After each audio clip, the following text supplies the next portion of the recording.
શું તમે જ્યારે પણ બેસનના લાડુ બનાવો છો ત્યારે ઢીલા પડી જાય છે, ખાવામાં સોફ્ટ નથી બનતા? તો આ જ એકદમ પરફેક્ટ માપ સાથે બધાને ભાવે એવા બેસનના લાડુ હું બનાવતા તમને શીખવાડીશ. ખૂબ જ સરળ રીત છે અને એકદમ નવી ટ્રીકથી બનાવીશું. બધાની પાસે મેઝરિંગ કપ નથી હોતા, એટલે અહીંયા હું વાડકીનું માપ લઉં છું. તમે કોઈ પણ વાડકીનું માપ લઈ શકો છો. તો 1.5 વાડકી જેટલો મેં અહીંયા ચણાનો લોટ જે ઘરે દળેલો હોય છે એ જ લીધો છે. તમે બેસન પણ લઈ શકો છો. તો 1.5 વાડકી ચણાનો લોટ લઈશું અને એને ચાળીને જ લેવો.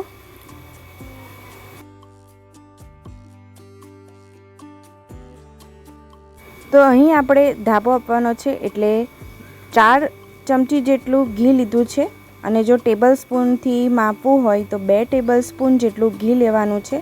ઘરની ચમચીથી 4 ચમચી જેટલું માપ થઈ જાય છે. 4 ચમચી ઘી લઈશું અને 4 ચમચી જેટલું ઠંડુ દૂધ લઈશું. એની અંદર આપણે એડ કરી દઈશું.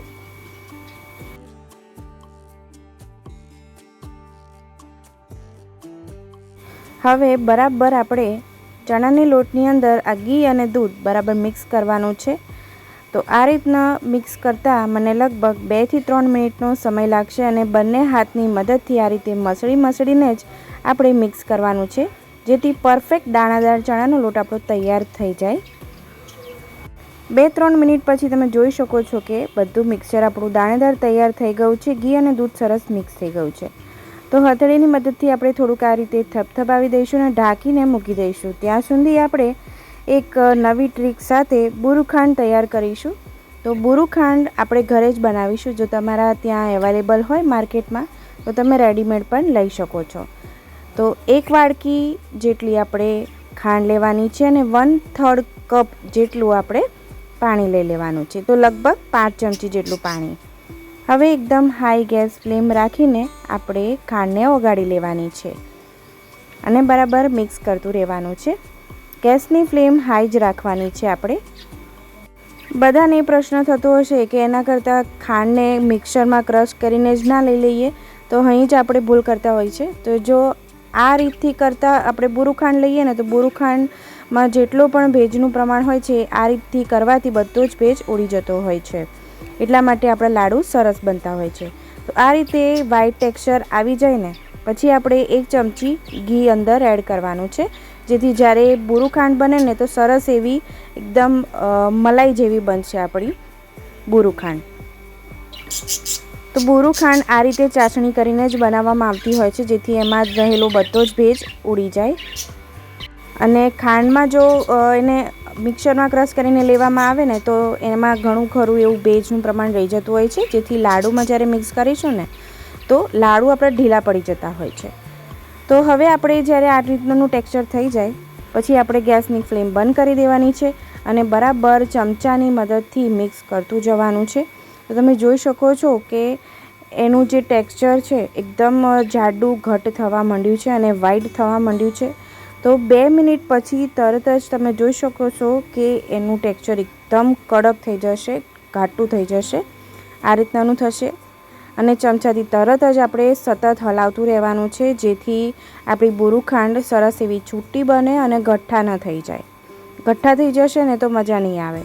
એટલે આ રીતને જો તમારે ચમચાથી ન ફાવે ને તો જે આપણે પાઉંભાજીનું જે આવે છે એ લઈ લેવાનું છે. પોટેટો મેશર લઈ લઈશું અને આ રીતના સતત આપણે દબાવતું રહેવાનું છે, જેથી આપણી બુરુખાંડ સરસ એવી ઝીણી ઝીણી તૈયાર થઈ જાય. તમે મારો વિડીયો કયા શહેરમાંથી જોઈ રહ્યા છો ને કયા દેશમાંથી જોઈ રહ્યા છો મને કમેન્ટમાં ચોક્કસ જણાવજો. તમને જો મારો વિડીયો ગમે તો લાઇક, શેર અને સબસ્ક્રાઈબ કરજો. તમે જોઈ શકો છો હું તમને ચમચીથી પણ બતાવું કે આપણી બુરુખાંડ કેવી સરસ તૈયાર થઈ છે.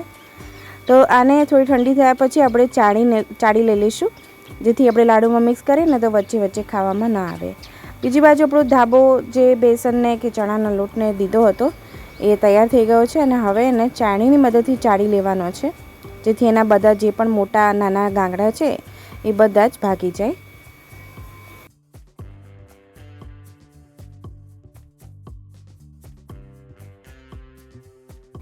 ચાળી લીધા પછી તમે જોઈ શકો છો એનું ટેક્સચર કેટલું સરસ થઈ ગયું છે. તો હવે આપણે બીજી બાજુ કઢાઈમાં 1/2 કપ એટલે કે આપણે અહીંયા વાડકીનું માપ લીધું છે એટલે 1/2 વાડકી જેટલી ઘી લઈ લઈશું અને જે ધાબો દીધેલું ચણાનો લોટ છે એની અંદર આપણે એડ કરી દેવાનો છે અને સરસ એવું શેકી લેવાનું છે.